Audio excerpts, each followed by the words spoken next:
Hello YouTube, coming at you guys with a new discovery today, which I only realized about myself, and this is the idea of force of hand, which is when you force something into existence.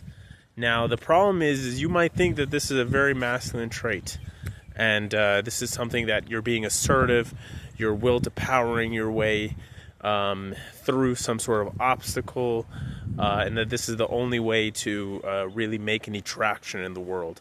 And the problem is you are going to run yourself into a wall, because more than likely that feeling that you have to push, that you have to move forward in your life, is coming from a place deep within you that hasn't resolved either a familial trauma or some sort of insecurity. And oftentimes these are roles that we have learned, a behavioral role, in the same way that gender roles can be learned as well.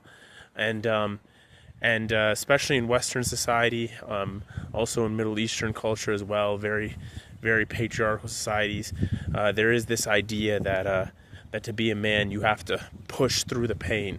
And while training, if you lift, if you are involved in any physical activity, there is an element of experiencing pain and suffering and pushing past that in order to unlock new potentials, right?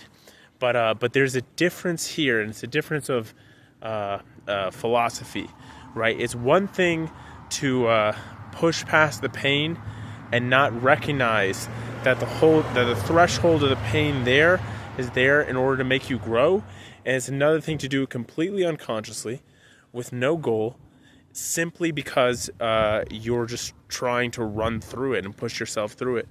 And so I think I think the difference here is really important to. Let me use another analogy, okay? If you, for example, have something that you really care about in life and you want to accomplish that thing, you could push through it, right? You could, if it's a task, you could say, hey, I'm just going to dedicate my whole life to this thing. I'm going to put 12 hours a day into it. I'm going to make sure everything is optimal.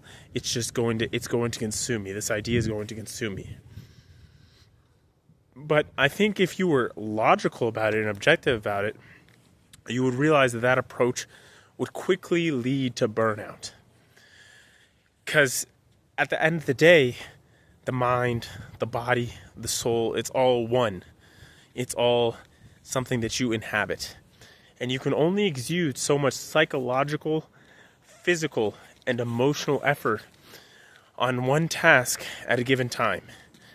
And also knowing that sometimes different tasks, different tasks feed off of one another. So depending on how much effort you put in something, it may either subtract or add energy to another task, depending on the nature of that task. If you do a lot of mind-numbing research and you go to the gym and train, there is no subtraction there, because these are two different faculties, right? But if you do a lot of hard physical labor and then you go try to do some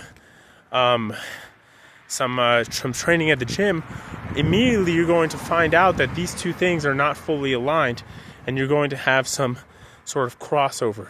So being smart about how you schedule your day, about where you put your energies, that is important. See, but this all comes into play when you have the nuance to understand that different things take different energy supplies, take different things out of you, and having the organizational skills to understand that and set up your day properly in that manner.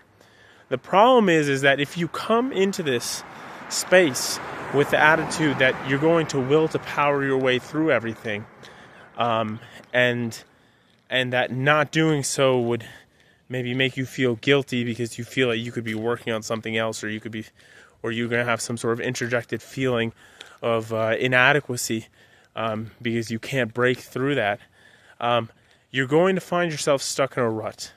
Because ironically, the very task that you want to complete, that you want to progress on in your life, requires, just as all tasks do, moderation. To accomplish our goals, it is not simply some sort of masochistic effort, right? There has to be an element of play. There has to be an element of joy.